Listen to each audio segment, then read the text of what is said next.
Hey, this is Pastor Scott Tom again. Welcome into Christian Keto. And I want to talk today about fuel regulation and usage, how we fuel our bodies. Because we've been told something that I think has come from very shoddy science, or at least to be kind, opinionated science. And a lot of the good stuff that we know, especially from the Bible, has just been ignored. And there's a warning in Scripture in Proverbs 4, 5, and 6 that talks about that. It says, "Get wisdom, get understanding. Do not forget nor turn away from the words of my mouth. Do not forsake her. She will preserve you. Love her, and she will keep you." Well, we've kind of turned away from the biblical guidelines in diet, disrespected the Bible, and we've paid the price, right? He says, if you follow my plan, none of these diseases that were on the Egyptians will come upon you.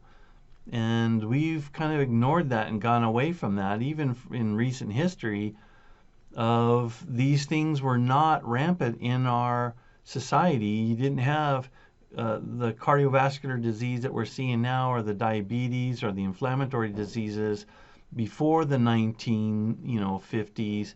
These were very minimal after that, and after we started demonizing fat and these things, literally we started having these problems. So I want to talk about the fuels, how our body uses fuel, and the types of fuel, how much our body needs, according to how much it can store, that sort of thing. So let's dig in. First of all, we got to talk about macros. What are macros? Macros are fuel types. There are three essential fuel types we talk about. There's subtypes that are in there. We'll share on that. When you're talking about the macros, you're talking about having the carbohydrates, you're talking about protein, you're talking about the fat. Those are your primary fuels. Protein's not, you don't really look at it as a fuel, but it can be, and we'll explain that. So carbohydrates are basically, a lot of times we use the term sugar for carbohydrates. Sugar is a type of carbohydrate, but all carbohydrates are forms of different kinds of sugars. So you can have a carbohydrate that is like a table sugar. You can have fructose, like fruit sugar, and lactose, like milk sugar. And you can have a whole bunch of sugars that are a little bit different in their molecular makeup, but they're still carbohydrates and they're sugars. A complex carbohydrate is just chains of sugar molecules that are put together, and they all fuel the body. Now, carbohydrates we make it into glucose or glycogen. We're going to store it in the liver a little bit. We're going to store it in the muscle tissues, and you can only store a small amount, about a day's worth of heavy work, sometimes less, and depending on how big you are, how much muscle, about 1,500 milligrams to 2,000 milligrams are what it's going to store in your body. Not a ton, right? A little bit, about a teaspoon or less of sugar in your blood. That's your blood sugar, and that's critically monitored, right, by your body. A subcategory of that is alcohol. Alcohol is a modified carbohydrate. It has more calories. Like a carbohydrate will have about 4 calories per gram. A alcohol will have about 7 calories per gram, but your body does not store it. If it gets overwhelmed, it has to turn it into fat, or it goes into the bloodstream, and you have high blood alcohol content, which can be poisonous. You can die from too much alcohol, right? It's called alcohol poisoning. And so alcohol is a carbohydrate. Get too much in your system, you can poison your system. If you take on a regular basis, moderate to a lot, your liver can't deal with that much, no place to store it. It turns it into fat, begins to store it in the liver. You get fatty liver and cirrhosis of the liver, and you call that an alcoholic disease. Many people today have non-alcoholic fatty liver syndrome because of too much carbohydrates. Same thing happens if you spike carbohydrates too far and too long. But it used to be classically just for alcoholics. Now we're seeing it with about A lot of the doctors are saying 50, 60, 70% of the population have non-alcoholic fatty liver syndrome.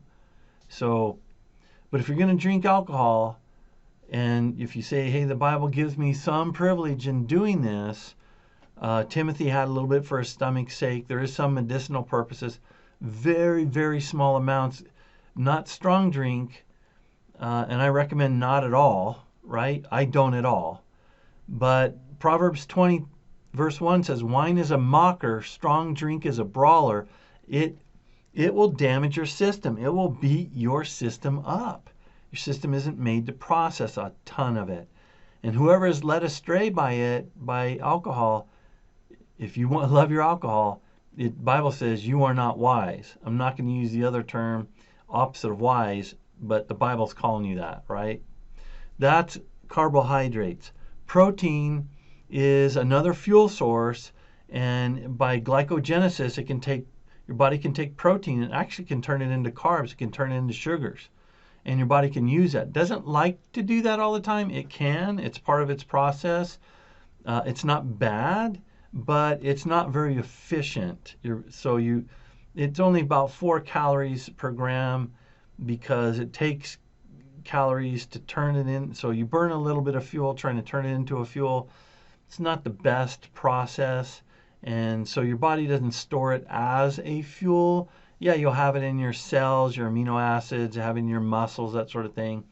Not made for a major source for fuel. But fat is. Fat is the third macronutrient. Fat is a high performance fuel. It is twice the calories per gram than you do in carbohydrates. So 4 for carbohydrates and protein. Fat has 9 grams. So 1 gram of fat gets you over twice the working power in your body.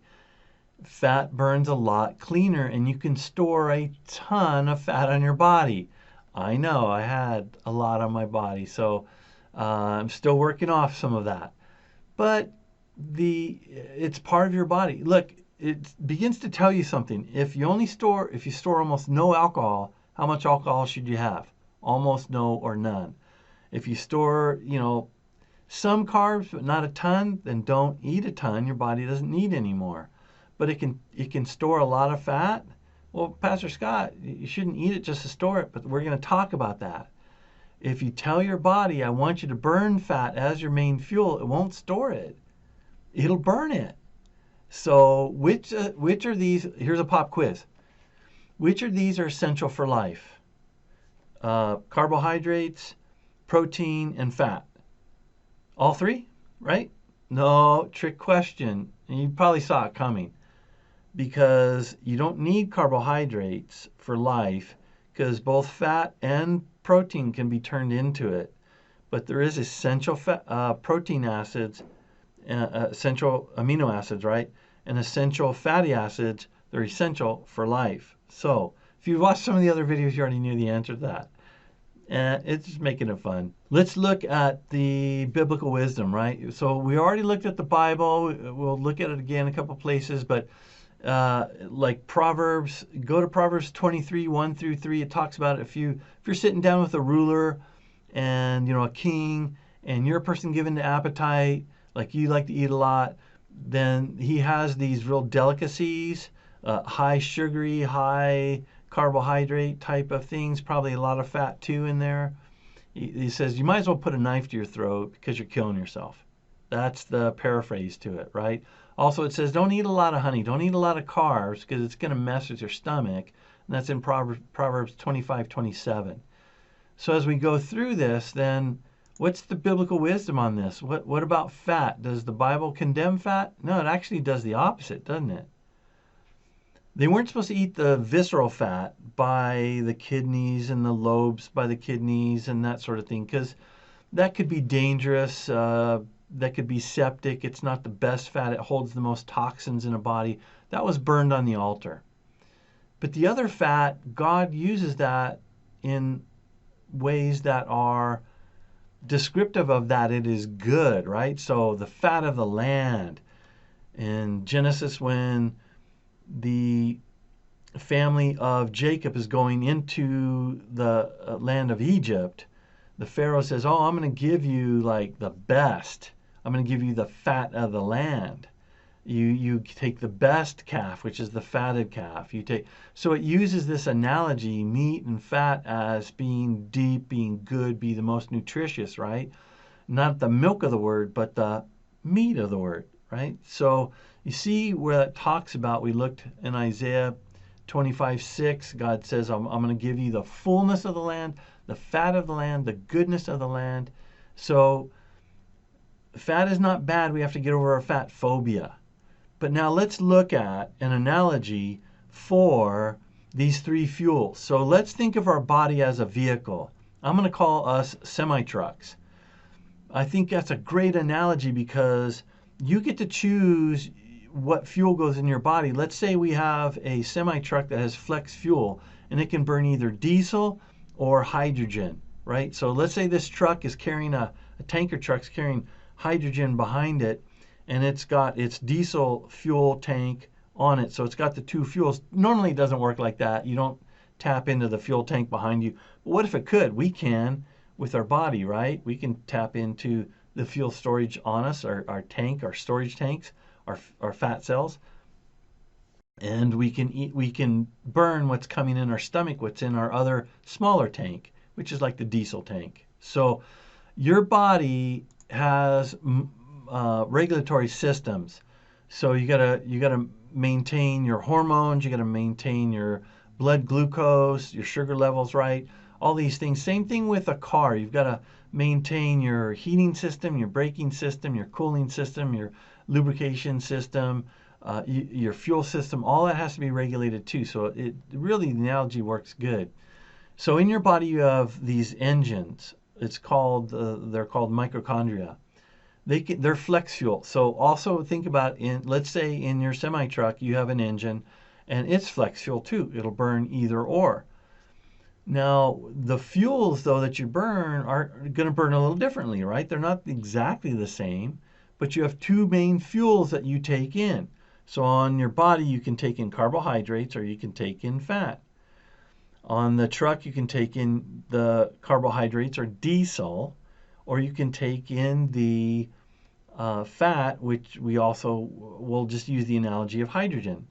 And we'll talk about that. Why do I use that example? Because diesel is good fuel. It's a very powerful fuel, but it burns badly, right? A lot of smoke and smog from diesel. Same thing with carbohydrates in your body. It isn't the cleanest fuel. So you get a lot of free radicals coming back. Your body oxidizes with it. Your body can handle it on small amounts.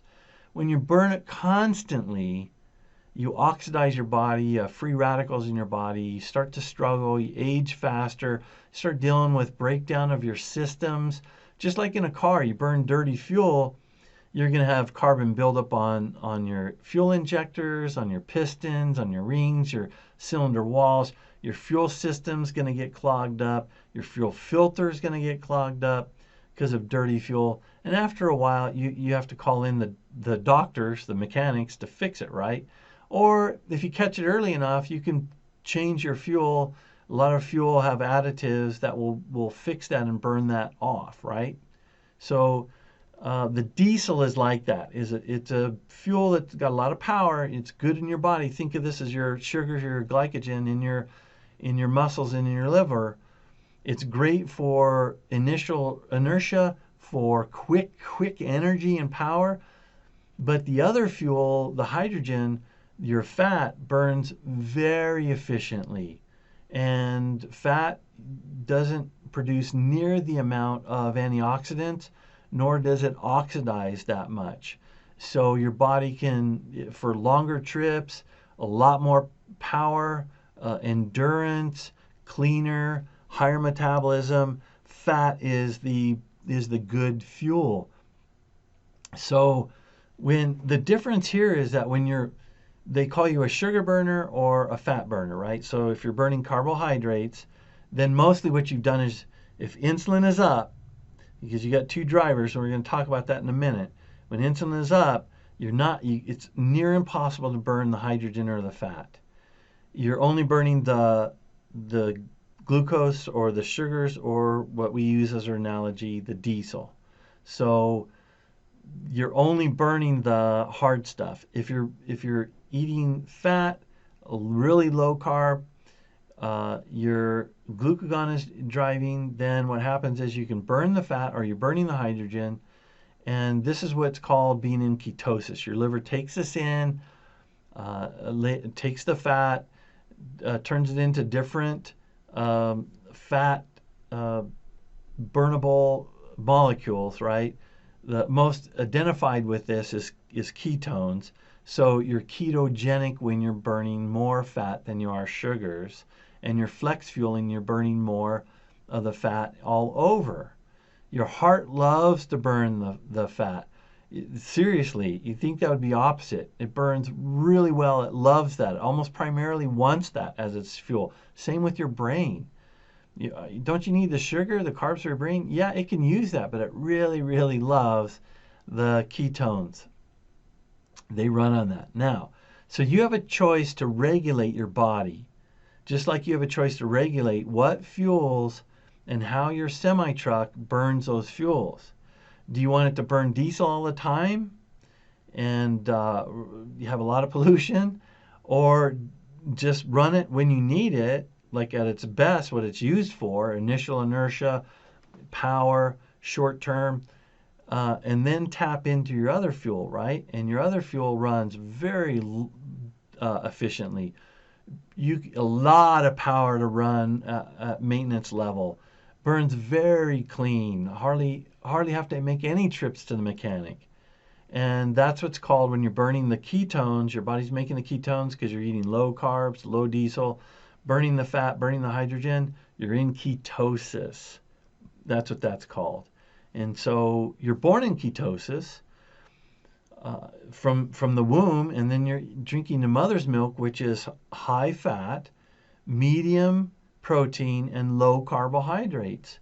If you started that way and then you followed a very kosher biblical diet and fasted once a week, you could eat higher carbs, but you'd be very insulin sensitive, and you'd be right on this cusp of ketogenic lifestyle, and you would be very efficient at burning both fuels really well. So I see why now there's a science behind this, why God calls us to eat a certain way.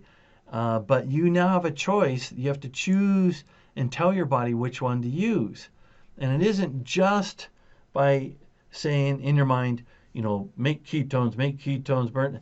No, you've got to follow the biblical example. Lower carbohydrates, higher medium to high proteins, and much higher fats. And in this, and you can reference our other videos that deal with that. I'll put a link in the description. When you do this, you can choose, you can manipulate whether your insulin stays high all the time, which is bad. It should be going up and down slightly, or whether glucagon comes up. So you have your choice of having one or two drivers. Insulin is your first driver. Okay? Insulin only stores fat. It will never burn fat. Well, hardly ever burn fat, right? There's a few exceptions, but insulin stores fat and burns sugar. It will go really high if you're eating high carbs, and that's where you get the insulin spike and the sugar spike. You get a lot of sugar in your bloodstream because of the carbohydrates, sugars, right? High carbohydrate, high sugar diet, high blood sugar spike. Your insulin goes up. No, that's dangerous. We don't want tons and tons of sugar in there. Pushes it into your cells, tries to burn it. If it can't burn it fast enough, it turns it into triglycerides, which goes into your fat cells and your adipose tissue, and so you start storing fat because that fuel gets converted. So it gets converted from diesel to hydrogen. Doesn't happen in real life, but on your body, it turns carbohydrates into fat and stores it, but it can't pull it out because it's storing it. You only have one process at a time. So your other driver, if you eat low carbohydrates, higher protein, higher fats, insulin finally takes a rest. He sits in shotgun. Glucagon comes over and gets a driver's seat. It's just the opposite. your blood sugar's going low, so he takes sugars, your glycogen storage burns that, and he goes and he says, I need more. If you don't eat at that time, he'll take it from your fat cells, takes the triglycerides, breaks them down, reconstitutes them as carbohydrates, balances your blood sugar, that you don't get the spikes, and he will start burning fat as your primary fuel. So going to your engine, your mitochondria, instead of sugars going there as a function of ATP, your fat goes there, your ketones go there, right? So now you kind of see what's going on here. So you're like, so the way I eat tells the cells what to do and whether I store fat or not. That's why it's not a matter of, can I just reduce my fat? I won't get fat, right? And I'll just eat low fat, higher carb diet. No, you're still going to be storing fat. You can eat moderate to low carb, right? So you restrict your calories, very low fat too. So now you've pulled down 2 fuel sources. What happens there? Let's say you're a driver, you're responsible for this truck. Now you can't tap into, because your insulin is still spiked, you cannot tap into the hydrogen, that huge tanker of fuel behind you. You got to haul this huge tanker of fuel behind you, but you can't use it. You've got this small tank of fuel that now you're not filling all the way. So instead of eating the 1,700 or 2,000 calories a day of carbohydrates, you're like, I'm going to restrict it. I'm going to eat 1,200 calories a day. So now you're only filling 2/3 of a tank. If you're the driver, what do? You're like, okay, I'm not going to drive in high winds. I'm going to reduce my speed. I'm going to take naps. And that's what your body does, right? Your metabolism will come down. So why doesn't it work to restrict your calories, work out more? Because your body's going, look, man, I have no fuel coming in. So if you force me, I will start using protein as your fuel source. But the problem is you're working out twice as hard to try and lose weight. This is disaster for you. So you'll lose weight. Just natural, you lose weight, but it's not sustainable. You'll be hungry. You'll be irritable, right? You'll be hangry because now my body's like, your metabolism will go down. Remember the show The Biggest Loser? Well, they've tracked people on that show, and when they're working out really hard, cutting their calories, whether they cut the carbs, almost no fat, their metabolism, they've tracked them scientifically, their metabolism actually slowed. And you would think it would go up. The opposite is true if you restrict carbohydrates and you give yourself more fat, which your body loves. It will do the opposite. It'll say, so now let's say you're the driver and you can tap into the tank in the back. You're not so much concerned about the tank on the side, right? If you can tap into the hydrogen in the back that burns twice as efficiently, then you may fill up occasionally the small tank, but you're not really worried about it because you can go back and forth cross country and not ever fill up. But you're really smart if you say, I'm using this as fuel, I'm not dumping this off anywhere. It's really inefficient to fill that tanker back behind me all the way up because it takes a lot more to drive that. It's a lot more weight. Why do I want to carry all that weight around? This is why a ketogenic diet works, because your brain, you're so well designed. God says, let's use your body efficiently now. You don't want to carry around a ton of fat. So we'll start actually dumping some of it in your urine. It'll go out. So you have those ketone strips. You'll see it the first few months in your urine. Not a lot after that, so it's hard to tell. And your body will start flipping from white adipose tissue to brown. It'll start using it almost exclusively to heat your body. And it will just start burning it in excess. And starts trimming your body down because it knows it can store plenty for a longer haul. It just doesn't need enough to go a year or so. Matter of fact, do you know the longest time anybody's ever gone on a fast? Because they say you can only usually go about 30 days. It's almost 600 days. That's the longest fast because a person was almost 500 pounds just on a water and lemon diet with vitamins under a doctor's watch. He actually didn't eat for over a year until he got down to, I think it was 165, 170 pounds, something like that. You can look it up. It's Guinness Book of World Records type of thing. Perfect health. Didn't have really problems or stomach problems or diseases. His body ran really well for all that time. But your body will go, I'm going to trim the fat. It's smart. But I love running on it, right? So at a certain point, that's why if you're on a ketogenic diet, you're saying, man, it really came off easy. Those last 10 or 15 pounds, that was hard. Because now your body's going, where's my balance point? I want to hold on to some, right? And it's just smart. We're made so smart. So you have the capacity to do and to choose what fuel you want. Well, Pastor Scott, what about the people who are not really heavy set?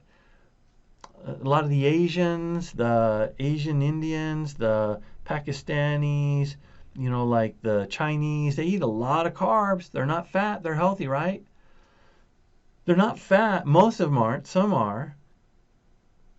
They have a fat threshold, so they are different. So they are thin on the outside, but then they're fat on the inside because they have a lot of visceral fat, and fat starts going into the liver and the pancreas, and it shouldn't be. So their diabetes problem is super high over there, as well as cardiovascular disease and other things. It's almost as bad as the United States. So just because they're on a low fat, high carb diet and they're thin doesn't mean that they're okay. It's just that their body types have a different threshold to hold on to the fat, and it's worse for them on this diet. So these restrict calories, restrict low fat, why they don't work, you're starting to understand now the science behind fueling that body. So what's the fix? The fix is change your fuel mixture, change your fuel ratios. Go on what your body is designed for. Very low or no alcohol, right? You don't need a lot of carbs. You don't store a lot of carbs. But your body was designed to use and fuel a lot of fats, and it can hold on to a lot of fats. It won't when it's eating properly. It's almost impossible to eat low carb, medium protein and higher fat. It's almost impossible to get fat. Your body just won't do it because the only way you get fat is if insulin's pegged, if insulin's high. If you're eating that way, a low carbohydrate diet, insulin can't stay pegged. It'll come down and glucagon will be up, and it's just the opposite. You cannot store fat when glucagon is up, right? It's near impossible anyways. So that's how you fix it. In this is called the ketogenic diet, and why it is so powerful. Now you see why it reduces the antioxidants in your body. It burns healthier. It allows your body to flex between the two fuels very efficiently. That's why you just feel better on it. Starts resolving all these things, and we'll talk about why you have inflammation and these kind of things on a high carb diet, but that's for a whole nother video. Hey, if you like this video, you can really bless me by liking it and sharing it, and we will put this in a Bible class for you, so that you just can't do that on YouTube. All this is free on YouTube. It's great, but you can't put it in A, B, C. You kind of come on the videos as you want, and you don't have handouts there. So we're building a class on our college site that is for this, but it costs money to host it there and to do everything. It's pretty expensive it's not just like a blog. It's a full-on Bible school, Bible class type of program where you go class 1, class 2, you can watch videos, interact with people. So there's some expense to it. So yeah, we're probably going to charge there. Hey, a workman's worthy of his hire. What can I say? I got to pay for that somehow, right? If you want to bless us, you can go to crossfellowship.org That's crossfellowship.org, and you can donate there, or share the video, or when we get the class up, join the class. And it's a short time, short fee, about the cost of a good meal dinner out for 2 people once a month. So that covers our costs, and I want to thank you if you're going to do that. Till next time, God bless you. We'll see you later.